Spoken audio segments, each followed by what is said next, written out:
Mainit na tinanggap ngayong araw sa Camp Crame si Miss Megan Rock, ang Head of Delegation ng International Committee of the Red Cross.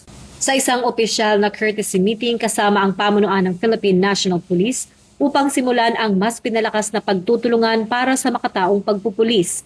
Sa naturang pagpupulong na ginanap ngayong araw, Agosto 26, kinumpirma ng PNP at ICRC na ang Pilipinas ang magiging host ng Senior Workshop on International Rules Governing Police Operations sa 2027. Ang aktibidad na ito ay dadaluhan ng mga matataas na opisyal ng pulisya mula sa iba't ibang bansa upang talakayin ang mga tamang proseso at batas sa pagpupulis na nakabase sa paggalang sa tao.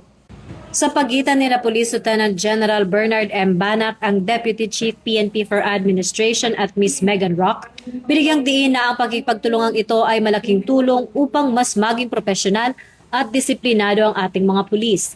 Ang layunin ay matiyak na ang bawat huli, investigasyon o operasyon ay laging protektado ang dignidad at karapatan ng bawat Pilipino, lalo na ang mga sibilyan.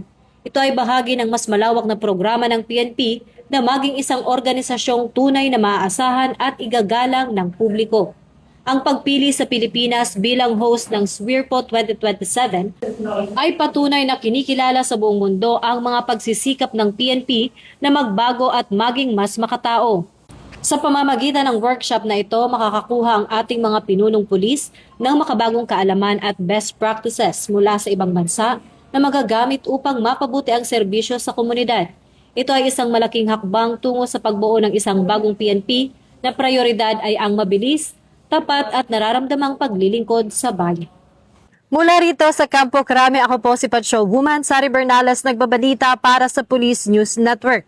Bagong PNP para sa bagong Pilipinas. Serbisyong mabilis, tapat at nararamdaman.